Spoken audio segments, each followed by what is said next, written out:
Well, now let's stay with Khrushchev for a moment. I think the only reason that he grants interviews to our distinguished newsmen in this country is because he knows they have a big audience, and those interviews are conducted on his terms or they wouldn't be held. It seems to me that the reporter, who is not allowed under the ground rules in interviewing Khrushchev, to ask the kind of questions that a good reporter in this country asks anybody involved in the controversy, and which the American people, in reading such interviews, have come to expect as part of the interview, not being able to ask that question.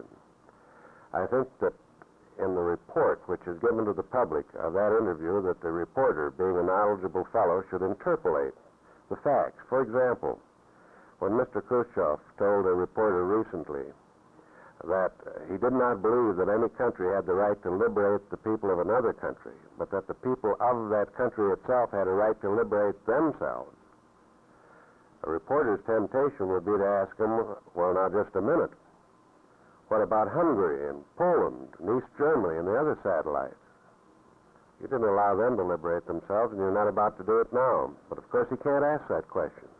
But I think when his interview is printed or spoken, that at that point in the preparation of the material, it would be a very, very good idea if the reporter would interpolate and say, Mr. Khrushchev did not discuss the application of this political philosophy to the satellite countries, such as, and name them.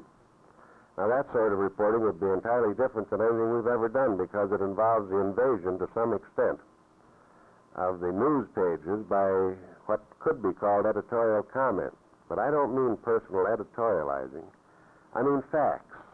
Staying strictly with facts, so that a running story of an interview with the great man in the Kremlin would not only have all of these twists and turns and these lies which we find in them, but would have them answered at the time, so that the average reader, any reader, would not be under any misapprehension as to what the facts are.